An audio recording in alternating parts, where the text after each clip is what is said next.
Let me tell you what money chaos is. It's a mess and it's a tax, a time tax, an attention tax, a decision tax, and yes, a fee tax. If your money life feels like 37 tabs are open in your life and half of them are playing music that you can't even find, then this episode is for you. Today, I'm naming what money disorganization is stealing from you. And then we're going to fix it in the only order that actually works: triage, anchors, clutter, and then command center. Not because it's cute, but because it's efficient. Hello, my money moguls in training. Welcome back to another episode of the Do.Different.Better Show, where we take wealth wisdom for everyday people. I'm your host, Elaine Rasmussen, and today we are going to be talking about how you sometimes somehow get blindsided by a $37 charge from an app that you swear that you deleted. And you might be feeling some kind of way about that. You're not irresponsible, you're overloaded. And overloaded systems don't need more shame. They need design. Now, here's a quick call to action right up front. If you want the schedule that turns this whole episode into a repeatable routine, download the 12-month wealth calendar at Do.Different.Better.com. We're going to make sure we make that available. And make sure you're subscribed on YouTube and you're following at Do.Different.Better or Do Better with Elaine on Instagram and LinkedIn, because I'm going to clip the key parts of this episode so you can keep coming back to them without re-listening to the whole entire show if that's not your jam. Now, let's get into the first segment, which is really going to be talking about the cost, right? Because you're not going to fix what you actually don't respect. So let's start with a hard truth that really should be printed on every personal finance book cover. And that is, money disorganization is not neutral. It doesn't just happen. It takes. It steals time, it steals attention, it steals peace, and it actually steals opportunities. And the worst part, it steals in small increments. So you don't even notice until you're exhausted or you're hundreds of dollars of expenses that you didn't even realize were happening. And now it's too late to get that money back. Here's what chaos looks like in real life. Multiple bank accounts because you opened one for a bonus and then you never closed it. And now the fees that were at one point in time, waived are now kicking in. Auto pays that might be scattered across cards or apps or services, and checking accounts like they're confetti at a parade.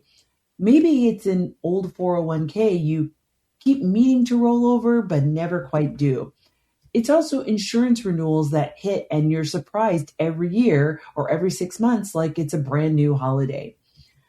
It's also password resets as a lifestyle and a constant background hum in your brain that says, I really need to deal with that. And you never seem to get to it. That hum is expensive. It's called cognitive load. And for those of you that are high earners, but maybe not rich yet, the cognitive load is the silent wealth killer. Because you have money coming in, but you also have complexity coming in.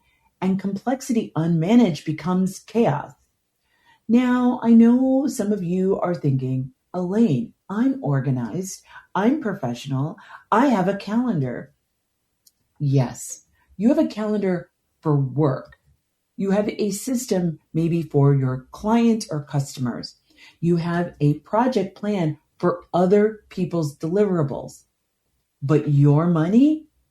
For a lot of high performers, money is still running on vibes and your memory and last minute heroics. And that's what I'm going to help you fix today. We're taking money out of the emergency mode and putting it into a routine or system. Okay? Now, I want to name 5 things money disorganization steals from you, just so we can set the groundwork. Think about listen to these and think about if you're driving in the car or maybe you're at pickup for the kids. Think about one of these, how it might be impacting you, or maybe it's all of these. But the first one is time. The second is attention. Third is your decision quality. Fourth is actually money through fees and other kinds of friction. And the last one is opportunities through delayed or mistiming. I'm going to walk through each one, and I want you to be honest with yourself. No one's listening, no one's judging, and I don't want you to put any shame on it. This is about naming something out loud for yourself, so it's no longer something that's just hanging around that you have no idea. I really don't want you to look at this as an opportunity to spiral. That's not the point. This is a moment where you are just going to be collecting data, okay? So the way that I like to talk about it is, you might be walking around in the room in the dark and you keep bumping into the furniture. The objective of this is not to move the furniture while we're in the dark. The goal is to turn on the lights so we know where the furniture is so we can stop bumping into it. Okay, so that's the goal, right? No shame, no spiraling. All right. So the first one that we're going to talk about is the time tax. Chaos turns simple tasks into scavenger hunts. Think about the last time you've lost to looking for a login. Maybe you sat on hold waiting for customer service. Or maybe you spent 20 minutes searching through your email for a statement or a confirmation or a tracking number, and you're digging through transactions to figure out what a charge actually is, or redoing the same task because you didn't document it the last time. And the classic, I'll handle it later, becoming, I need to handle it right now. Now, here's a question. How many hours a month do you spend on money chores that you didn't even plan for? Maybe again, it's looking for that receipt because you need to prove that you actually bought a thing because now you're trying to get a refund. Not planned money time. I'm talking about surprise money time, right? You're like, oh crap, if I don't do this by tomorrow, if I don't do this by Saturday, if I don't do this by a certain time, there's going to be ramifications, usually financial ramifications. Because surprise money time, this is what breaks your routine. And I'm going to say something maybe super bold that might maybe rub you a little bit the wrong way. If you are constantly losing time to financial admin, you don't have a money problem. You actually have an operations problem. You need a money operating system, not a spreadsheet fetish. And you know I'm a freak in the sheets. You know I love me a spreadsheet, right? And you don't necessarily need a new app every time you get motivated. A system is what's needed. This is why chaos is expensive, especially for business owners and professionals, but it's really expensive for everyone, no matter what social economic class you're in. And that is because time is not just time. Time is actually capacity. Time is actually energy. It's the ability to focus on your revenue for your business, your creativity, your family, your health, and quite possibly your leadership. When money steals time, it steals your highest value work. So let me give you an example that maybe sounds familiar, okay? A client of mine, smart, high earner, very competent, told me, Elaine, I feel like I'm always behind financially. And then we began to look at her reality. She wasn't necessarily behind on income. She was behind on systems. She had 3 checking accounts. She had 2 savings accounts. She had 2 credit cards on autopay and subscriptions on a 3rd card. Every month, she spent hours moving money around to avoid overdrafts and late fees. She was doing financial gymnastics because her system was so scattered. It wasn't a budgeting issue. That's not a stop buying coffee issue. That's a system architecture issue. So what we ended up doing is we consolidated the daily drivers and built a 1-page command center. She didn't suddenly just earn more, but it kind of felt like she earned more. She just stopped wasting time solving the same problems repeatedly. And that cost number one is time, right? So what we were able to do, and by getting her more time back, she no longer had the fear of overdraft fees. She no longer had the fear of missing a payment and then getting hit with not only interest rates from her previous statement, but also any of the finance charges or the late fees for not making the payment on time, which, as you all know, can be up to $40 or $75, right? So here's the second tax. The second tax is the attention tax. Money chaos creates open loops. An open loop is any unresolved item in your brain that keeps reloading. Maybe it pops up while you're watching your favorite TV show, or actually while you're trying to fall asleep, and it starts popping up in your brain, now triggering anxiety, and now you can't get to sleep, right? Some of the things you might hear yourself saying is, I really need to cancel that one subscription, or I really need to roll over my 401k.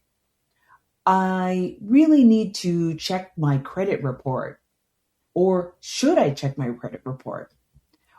I really need to update the beneficiaries because now I'm no longer married, or I've remarried, or my life circumstances have changed. Or I should raise my 401k contribution. I need to go visit HR. Or I really need to figure out what that charge is. I have no idea what that is, and it's $1,000. Open loops sit in the back of your mind like notifications on your phone that you can't seem to clear. And attention is finite. If money is taking up mental space all day, you are paying an attention tax. Here's what people don't realize. Attention isn't just focus. It actually is a part of your mood and can have negative impacts on your mood. When your brain is carrying too many open loops, you become more irritable, more avoidant, and more reactive, not only in the conversations about money, but also in your relationships in general. And that's why money chaos often shows up as procrastination, avoidance, impulse spending, overthinking, and that weird feeling of dread when you open your bank app. You're not necessarily bad with money. Your attention is saturated. And for high earners especially, saturated attention matters because your work often pays you for your thinking. So when your money eats your attention, it literally competes with your earning potential, showing up well for that promotion that you're trying to work for. Now, here's a quick check-in. I want you to rate your mental load, your money mental load from 1 to 10. I'm going to ask you a series of questions.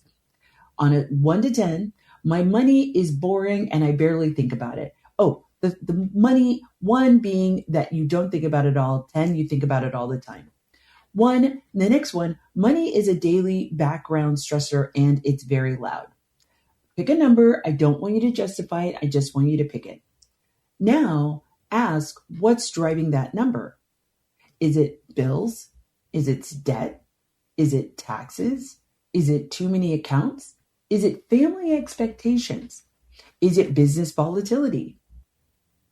We're going to use this as we move into the next segment. But here's another one. We're going to get into decision fatigue. Decision fatigue also leads to bad decisions. When your money system is disorganized, you face too many micro decisions. Which account should this come out of? Which card is on auto pay? Is there enough in the checking account? Should I move money now or should I wait? Should I pay this off or keep cash? Is this subscription really worth it? Should I invest more or should I hold? Do I actually have a buffer? It's too many decisions and they drain your willpower. And when willpower runs out, your default is to the easiest option, which is ignore it, put it on a card, delay it, or buy for convenience. Decision fatigue is why people with good intentions still pay fees and carry balances.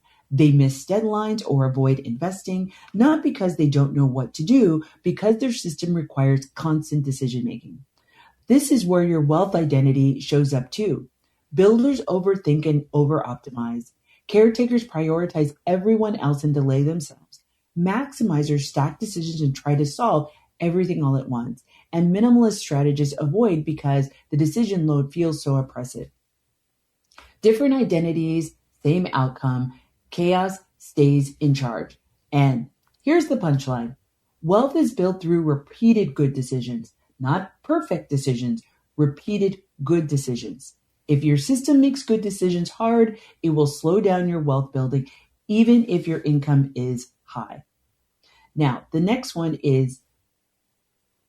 fourth one is actually impact on dollars, the obvious costs, right? Because it's not just about spending too much, it's the hidden costs like late fees, overdraft fees, interest charges, subscription zombies, duplicate services, paying for tools that you don't even use, paying for speed because you're exhausted. Chaos makes you pay a premium for simplicity. And sometimes that premium is worth it, but when it's unconscious, it actually becomes a money leak. A lot of people aren't broke, they're actually leaking money.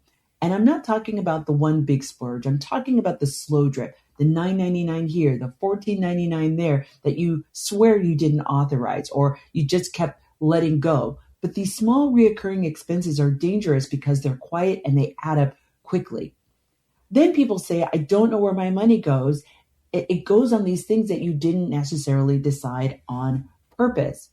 So here's an example of a business owner. The revenue's coming in, but because cash flow isn't anchored, taxes aren't set aside consistently. So the quarterly taxes become a surprise. Surprises become stressful, right? And late action becomes penalties, interest, and emergency transfers, and emotional draining. Now you're paying for chaos twice, once in feed and next in mental load.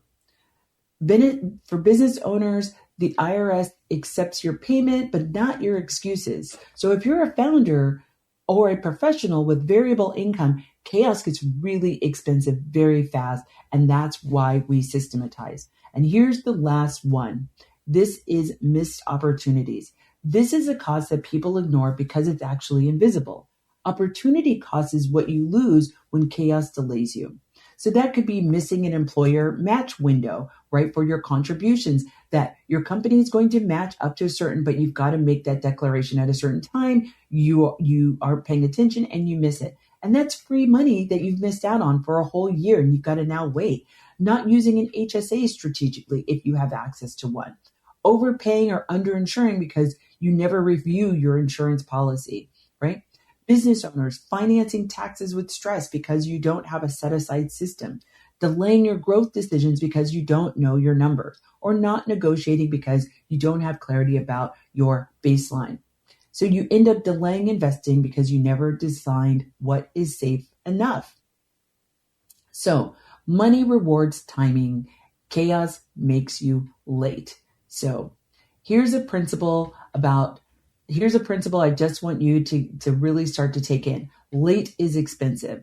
Yes, late fees are obvious, but the bigger cost is the compounded effect and the delay of what you're actually doing. And be really clear about what is causing that delay. Are you confused? Because confusion can cause avoidance, and avoidance causes more lateness. And this is why our fix order always starts with triage and clarity first, right? So as we start to close this out, I'm hoping that this is starting to resonate with you and you start to think about what might be impacting me. How might I be thinking about this? What seems to resonate with me? Am I paying a time tax? Am I paying an attention tax? What might I be experiencing, right?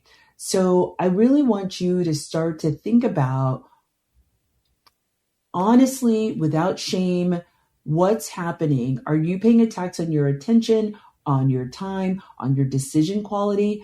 Are you leaking money? Or are you missing out on opportunities because you don't have a system that's working for you? So that's what we're wrapping up in this segment. Next, I'm going to actually give you some of the anchors, right, to help you actually move past. Now that we've done triage, we're going to move on to moving into anchors. When we come back, we are now going to show you how to stop treating every money task like a fire drill and how to build a rhythm that makes your finances boring in the best way. So don't go anywhere.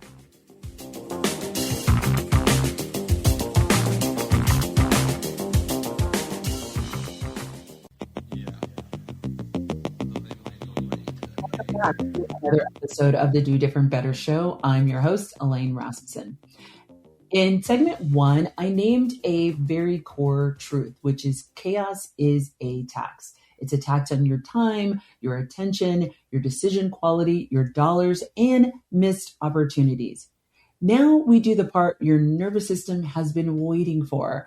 We are going to replace chaos with a system, starting in the order that actually works, right? So remember, segment 1, we talked about triage. Now it's step 2, which are anchors. And I want you to hear me very clearly. We are not fixing everything today, but we are creating a structure that makes fixing everything possible, okay? If you want a schedule that turns this episode into a routine, you can download the 12-month wealth calendar at Do.Different.Better.com. The calendar is the bridge from I know what to do to I actually do it. All right. Now, let's get back to, we've talked about step 1, which is triage. Triage is what you do when everything feels urgent, but everything is not equally urgent. If you treat every money task like a fire, you're going to spend your life exhausted and still behind. Triage says what's essential, what's optional, what's unclear, and what's actively hurting me right now. That's it. This is what I call the 4-pile method, right? And I've talked about this before. I want you to organize 4 piles on a table. Maybe it's Post-it notes, maybe it's folders, maybe it's however your brain needs to process this information. But I want you to have 4 distinct piles in whatever mechanism, maybe it's buckets, it doesn't matter. Just, you're going to be making 4 piles. The first pile is, and you might even take your actual bills that you have if they're coming in the mail, or you might want to print them out so that you have a really concrete, you can touch it, feel it with your hands, right? The first one is, what are the things that you must pay or must keep? They have to happen to keep your life going, right? 2, what are the nice to haves? Number 3, what's the messy or unknown bits, right? And then 4 is fix it first, right? Okay, and if you've listened to my Simplify Your Money episode, yes, it's the same concept because it actually works. We like repeatable systems over new shiny frameworks or apps, right? That's not what we're trying to do. Now, you might be listening to this while you're driving, so obviously don't do this now, but you can hit the replay button and save this for later or bookmark it so that you can put some time on your calendar. Maybe it's Sunday while you're drinking coffee, or maybe it's after worship, or maybe it's Friday afternoon after you've opened up a glass of wine, right? Whatever your deal is, but make sure you come back to this and actually listen to the episode and walk through it. But if you're able to do it live, this is what I want you to do. And you can do this in your notes app, or if that's something that resonates with you, like I said, you can put it on Post-its, you can put it in a notebook, whatever works for you. But here's what I want you to do. Number 1, you're going to write down must pay, must keep. That's going to be a column, right? Then you're going to have nice to have, that goes in another column, or maybe another page of paper. You're going to write down messy and unknown, and then you're going to have the next one, which is fix first. Now, here's the key. You are not categorizing every single transaction. You're actually categorizing your life. We're going for clarity and not for perfection. So in pile 1, this is your baseline reality, that stuff that keeps your life functional. These are things like your mortgage or your rent, your utilities, your car insurance, any minimum debt payments that you have to do, any childcare or other expenses. Maybe it's alimony, maybe it's anything for your child that you have to do. It's your phone, anything that's essential for work, and your primary bank account and your primary code if you have one that you use constantly and consistently. If missing it causes immediate consequences, it belongs here, right? If missing it causes immediate consequences, it belongs here. And I'm going to say something to my caretakers. Must pay does not mean everyone's needs. Must pay means keeps your household stable. If you are supporting other people, that may go into a separate category later, but today we start with your baseline. So pile number 2, it's your nice to have. Those are the things you can pause without the world ending, right? These are subscriptions, streaming services, memberships, convenient services, upgrades, all those things. This isn't, let's not classify this as bad spending, but let's call it optional spending. The problem isn't that you have nice to haves. The problem is when you can't see them and they become invisible obligations. Nice to have becomes must pay when money is chaotic, and then you feel like you have no room even when you actually have the income. Pile number 3, your messy and unknown category. This creates a lot of mental load. These are old accounts that you rarely check. Maybe it's your 401k from a previous employer. Maybe it's a couple of 401ks from a couple of previous employers. Maybe it's charges that you don't recognize. That happened to me literally. So you're not the only one. This is, you can have a system and then you just kind of fall away. But I just was looking at my credit card statement from a couple of months ago because I was looking for something else and saw $1,000 charge. And I was like, wait, what? Huh? And so I experienced this too. And so, that's what made me actually want to create this episode. I'm like, oh, if I'm having this situation, I'm sure other folks are having this situation. And now it's something I got to deal with. I got to go and sit on the phone. I got to call the company. I got to make sure that that it is unsubscribed, all of the things. Or I got to look to make sure, is there a credit for when I canceled? And if I didn't, then of course I got to go and make a phone call, right? Now this is all time. I could be doing something else, right? So you're not the only one. I'm not perfect either. It happens to all of us, but it's something that we got to take care of, right? This pile is not about shame. The pile is normal life because busyness is with complexity just creates these messy challenges that you overlook, right? The goal today is not to solve the messy and the unknown because we're just here to name it, because fear thrives on ambiguity and vagueness. So now let's move on to pile 4. This is your fix it first pile, right? Fix first is anything that is actively costing you money, credit, or peace right now. So maybe it's overdraft fees, maybe it's late fees, maybe it's a high interest card balance that you've actually been ignoring. Maybe it's a couple of missed payments or an auto pay that bounced. Maybe it's accounts whose fees that you don't really need. And it's anything with an urgent notification, right? Fix first is not the biggest project. Fix first is the most urgent leak, right? And here's a rule I need you to follow. Pick one fix first item, just one. Because if you pick 7, you'll do none and then you'll spiral and we're right back here where we started, right? So here's a 10-minute triage process. Open your primary bank account, right? Once again, if you're listening to the show at home, you can do this right now on your phone, most likely. Then I want you to scan the last 30 days. Usually most bank apps, that's automatically what you're going to see is the last 30 days of activity. Then I want you to open up your primary credit card and scan that for the last 30 days. As you scan, you're not doing math, you're doing sorting. You're noticing what you're seeing. And are you seeing a pattern? Is there something that you saw that shouldn't be there, right? So you're asking, is this a must pay? Is this a nice to have? Is this a messy unknown? Or is this a fix first, right? And I want you to notice something when people do this, their stress often drops immediately. Not because they have more money, but because they have clarity. Clarity is actually calming. It's calming to the nervous system, right? Now, here's your wealth identity check because you're going to triage differently depending on who you are. So for those of you who are builders, you will want to make this a spreadsheet with conditional formatting. Don't. Don't. Keep it a little messy and fast just for the moment. I just want you to have a different experience. Triage is not the time for perfection, okay? For my caretakers, you will try to include everyone else's needs in your must pay. For today, you are not functioning as the Federal Reserve, right? Put family support in the nice to have or a separate note. We'll handle that later. And for my maximizers, you will see fix first and want to fix everything. Pick one because we are sequencing. I need you to be sequencing now, right?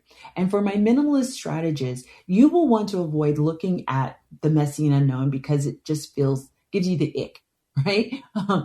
Your only job today is to name it.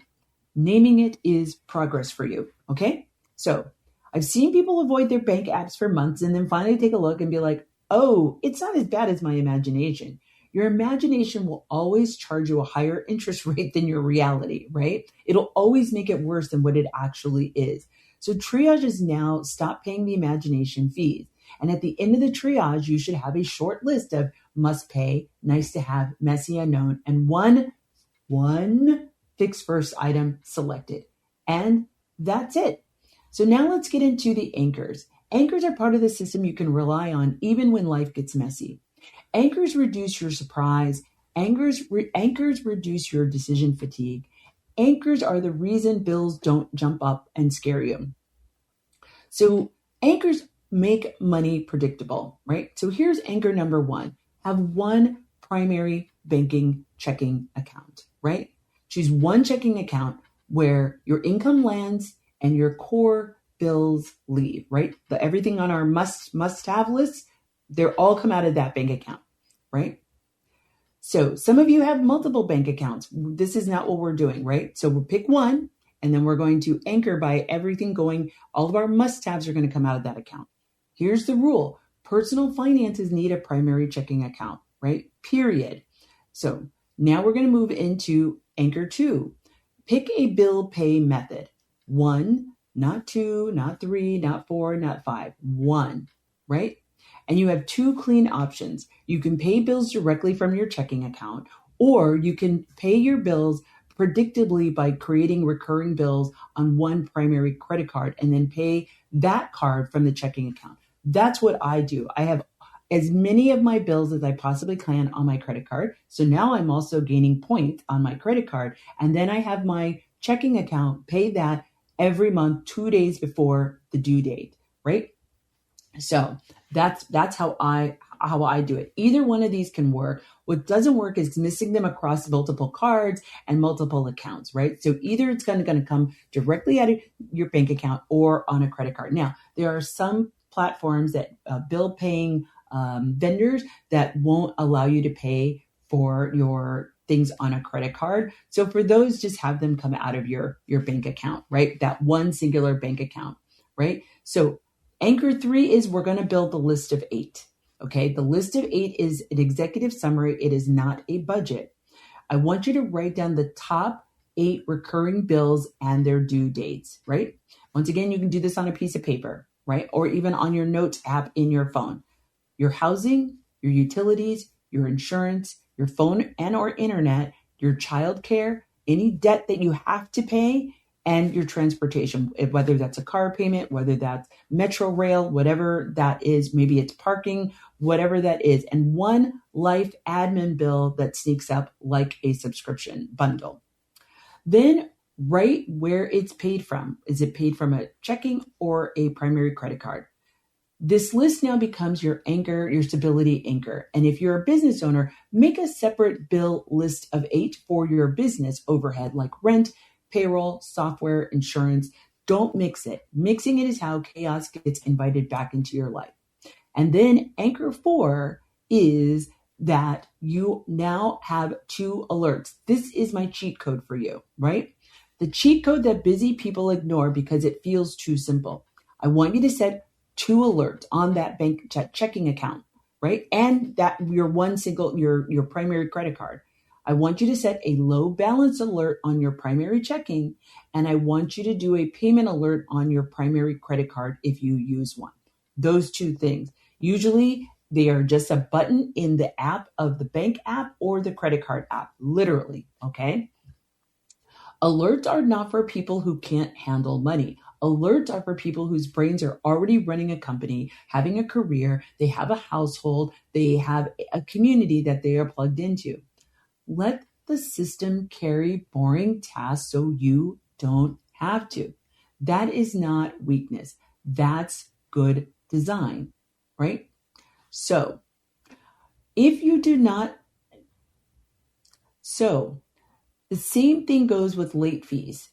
I want you to set alerts to prevent the I forgot tax. Okay. Now let's move into anchor 5, which is my business for my business owners, right? I want you to set aside tax. You're going to do a tax set aside as an anchor. You have variable income. If you have variable income, whether you're a business owner, you're a consultant, or maybe you're a salesperson and your income varies from month to month, here's an anchor. Do a tax set aside rule. You don't have to get fancy with it today, but you do need a consistent habit, right? For example, every deposit, set aside X% into a tax account. Maybe it's a savings account that you are calling your tax account, but that is money you don't touch that you are reserving for when you file your taxes and you may have to pay out of pocket for those taxes, right? So if you do not set aside taxes, taxes will become a surprise, and surprises can create panic decisions, right? You can redefine the percentages later if you're finding it's too much or you end up not having to set aside as much. But the point is to create a habit and the anchor. And then the last anchor is regarding your paydays plus bill timing. Now, I want you to look at your income dates, right? Are you paid every 2 weeks? Are you paid on the 15th and the 30th? And look at your bill list of 8. And I want you to see, do any of my major bills land before my paycheck or after my paycheck?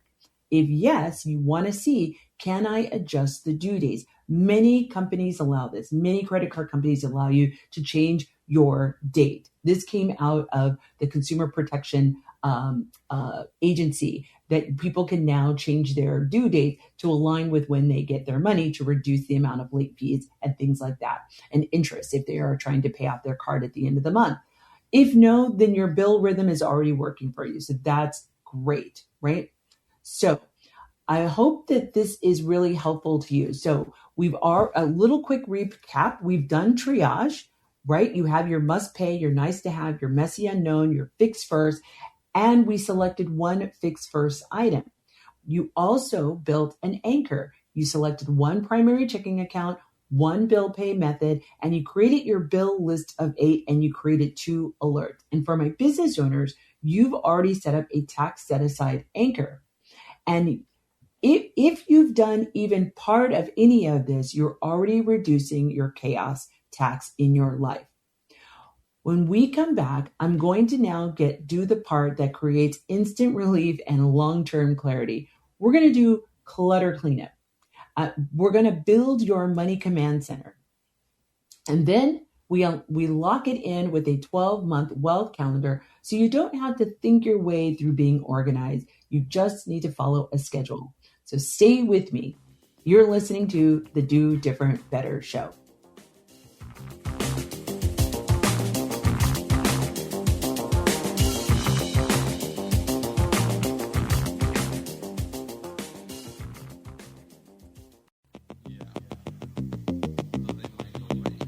Welcome back to the Do Different Better Show. I'm your host, Elaine Rasmussen. In segment 1, we did triage, and in segment 2, we set down our anchors. Now we're going to wrap it up and bring it home. We're going to be doing now your command center and wealth calendar routine. This is the part of your future self where you're going to send yourself a thank you note because you're going to be so excited that you actually sat down and did this, right? So first, let's talk about clutter is everything that's not essential, right? It's not intentional and it's not being actively managed. We've got to actually clear out the clutter, right? And so we're here for sustainability, not for a crash diet. So here's how to do it very fast. You're going to open up your primary credit card app. You're going to go to transactions. And if there's a recurring filter, I want you to use it, right? If not, scroll through the last 30 days and look for repeat charges, right? So this is where you're going to be like, oh, okay. And you have to actually think about, when am I going to actually take care of this, right?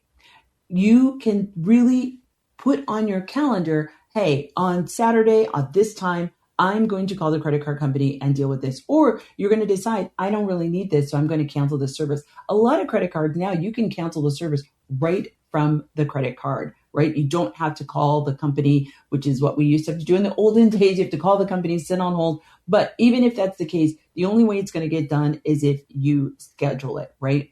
So you want to take care of that. Now let's talk about auto pays, because auto pay is a tool, but auto pay without awareness is how people end up paying for nonsense for years. So I want you to make two lists. List number one is your stability auto pays, like your mortgage, your utilities, your insurance. And then number two is your auto pays that are more convenient. These might be your subscriptions, your streaming services, your memberships, your delivery services, things of that nature.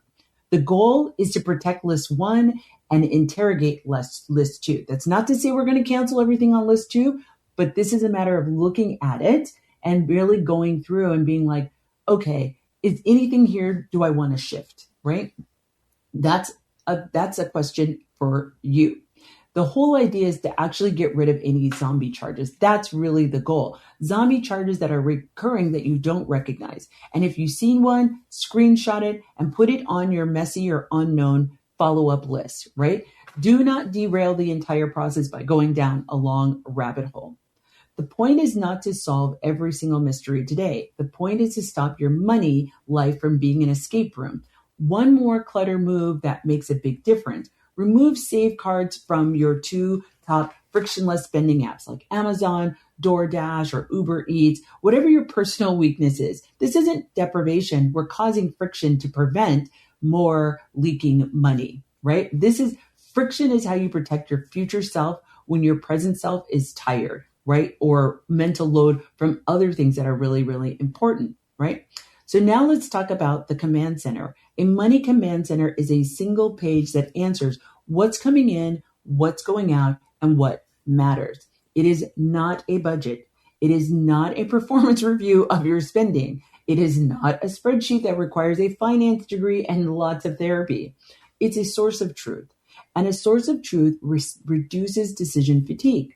So we're going to do this right now. You can grab your notes app or a piece of paper, and I want you to write down Money Command Center.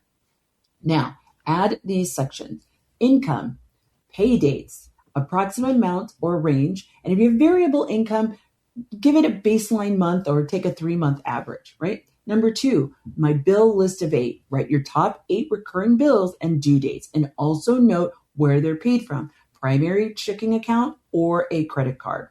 Number 3, your debt snapshot. 3 lines for each, what's the balance, the annual percentage rate, and the minimum payment. If the APR is unknown, write unknown and keep moving. Don't stop, right? 4, here's your savings snapshot, emergency fund tier target, right? Remember we talked about baseline, buffer, and brick house? Write down your current balance and where it lives. Number 5, your investment list, your 401k, your IRAs, your brokerage account. Just list the accounts, not the performance analysis of those accounts. Number 6, your top 3 loose ends.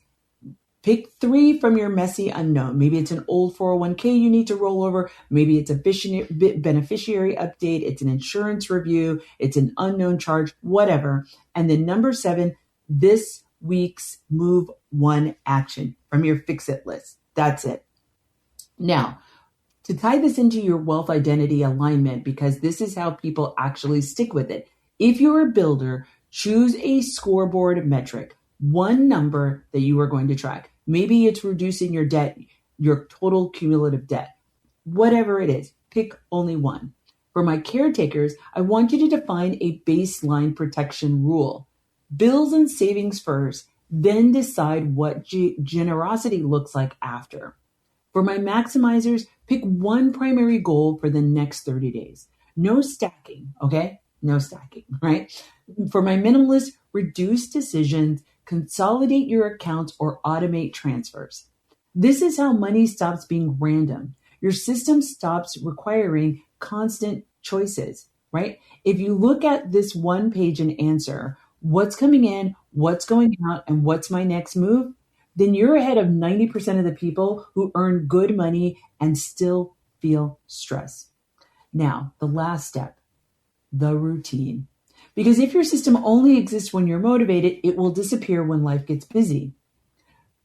So the goal is not to become a finance hobbyist, right? Where you're thinking about this all the time. The goal is actually to create a rhythm that keeps your finances stable with minimal mental effort. Kind of like if you go to the gym every day or every other day, or if you take a walk, certain times of the day because you know that that's when you need to clear your mind. Whatever that is, we're doing the same thing, but for your money. Because your money should not require actually constant supervision. right? So we're going to start with this 10-minute weekly reset. This is your anti-chaos habit. 10 minutes once a week is all it takes. Number one, you're going to check your balances. Number two, you're going to review your upcoming bills that are due in the next 7 days. And number three, you're going to do a quick spending scan, no judgment. And number four, you're going to pick one action that you're going to do that week. That's it. And because everything's in your command center that you've already built, you don't have to do anything extra. That's why this is only going to take 10 minutes. Might even take less than 10 minutes, right?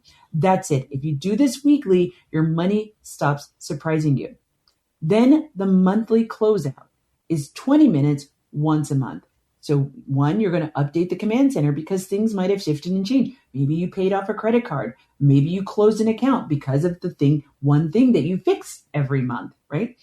Two, you got to review your fix it first item. What's the next one you're going to solve for? Then you're going to set one goal for the next month. Is it to get that fix it item fixed? Is it to go and sign up for HSA at your job or increase your contribution of your 401k? And you're going to check one loose end. And this is how you build momentum without burnout, right? Then quarterly, this is where for my business owners and variable income folks, check your tax set aside progress. I want you to review your revenue versus your baseline. And I want you to review insurance coverage and renewals. And I want you to confirm savings tiers still match the season you're in, right? Quarterly is where you prevent expensive surprises. This is why I built the 12-month wealth calendar, because most people don't need more advice. They need a schedule. A schedule turns money into a routine. The calendar includes monthly themes, quarterly checks, annual deadlines and renewals, reminders for insurance, taxes, benefits, and credit checks, and a cadence that keeps you out of last-minute panic mode. Go to Do.Different.Better and download the 12-month wealth calendar and a variety of versions, because the difference between people who feel financially calm and people who feel financially chaotic is rarely intelligence. It's actually a rhythm. So let's close this out clean. Today, we did the fixed order. Triage, we created categories instead of panic. Anchors, we build predictable bill rhythm.